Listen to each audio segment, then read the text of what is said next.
Hi, good morning, good evening, good afternoon, ladies and gentlemen. See, this is YouTube Pastor Dow here. Isn't it already amazing how so many people are interested in Straightway's lifestyle because we use the scripture to actually back up what we're doing.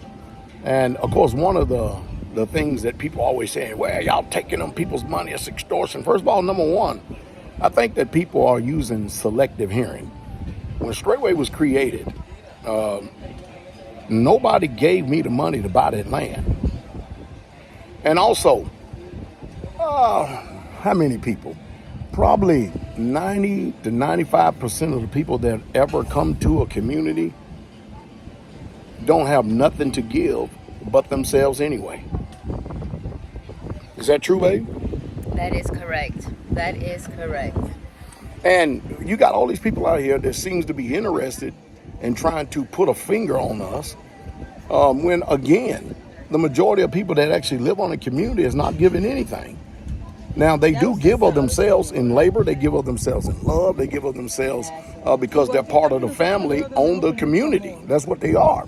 And so when you get all these people that's part of the family on the community and stuff, you get people out here that would totally ignore what Jesus said. Let me give you a scripture that Jesus said in Luke 14:33.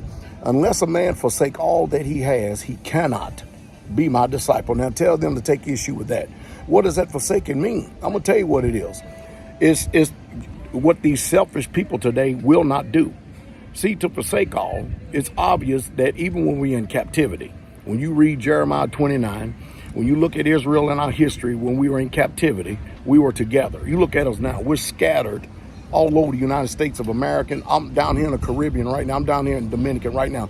Our people are scattered all over the place. And every one of them still trying to function out these European nations, and they have nothing. They have nothing. They own nothing. They're so selfish they can't give nothing. Everything they ever do is all for themselves. They never done nothing for nobody but themselves and themselves alone. And that's what the same sentiment is with a lot of people who try to take issue with communities because they're self-centered, self-focused, and self-absorbed. They're not going to do nothing for nobody. Ask them whenever they have ever healed somebody of any sickness or disease. Ask them whenever they have ever opened up their pocketbook and helped a brother out of debt. You know, they gave him $30,000 or $40,000 get out of debt. Ask them whenever they have done anything. Jesus said, unless a man forsake all his has, you cannot be my disciple. And so what does that mean? What does that look like to forsake all? When you get over to Acts chapter 2, it says, and all that believe were together. Now, you got all these people out here touting that they're believers. You got all these people out here saying that they believe Jesus. They believe Yahshua. Yes, sir. Yeah, we do. Yeah, we do. But the one thing about it, they are not together. They are divided. And as a result of it, can you imagine when proverbial crap hit the fan? Can you imagine what's going to take place then? Ooh, it's going to be ugly. And guess what people are going to be looking forward to doing?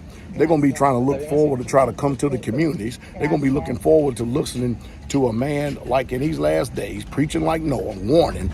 And now it ain't going to be funny when the trucks are no longer running to the cities because you were complacent, you was too lazy to prepare, you was sick, spiritually sick, religiously sick. And so the accusation is they always want to accuse us of taking something from someone. So let me get this right. So if someone gives you something, did you take it from them? You see, it's disingenuous and wicked. And even still till today, you ain't none of y'all never seen no pastor like me that actually goes out here and labors to make sure that the saints and the Israelites is free. These men out here that's on this internet see what they've done for anybody.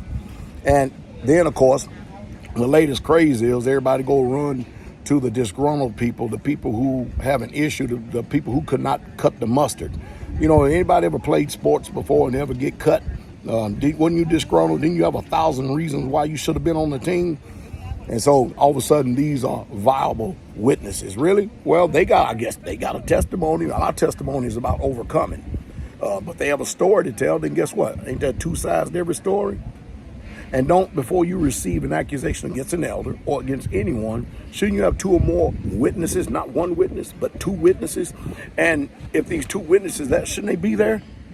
Shouldn't they be there to be an eyewitness of the account and not just tell their side of the story? See, this is the problem today. This is the reason why the assembly is going to remain divided, because there's only going to be a remnant that's going to come out. There's only going to be a remnant that is going to obey the King of Glory. Now, me, I guess I'm pretty damn strong, naturally and spiritually. I don't give two nickels worth of rat's ass what the court of public opinion says out there, especially when they're producing nothing and done nothing. That's why I continue to keep living my life in joy and continue to keep being an example and continue to keep on pressing toward that mark. I think you all should do the same thing too. Ignore the noise and the rhetoric. The King is coming.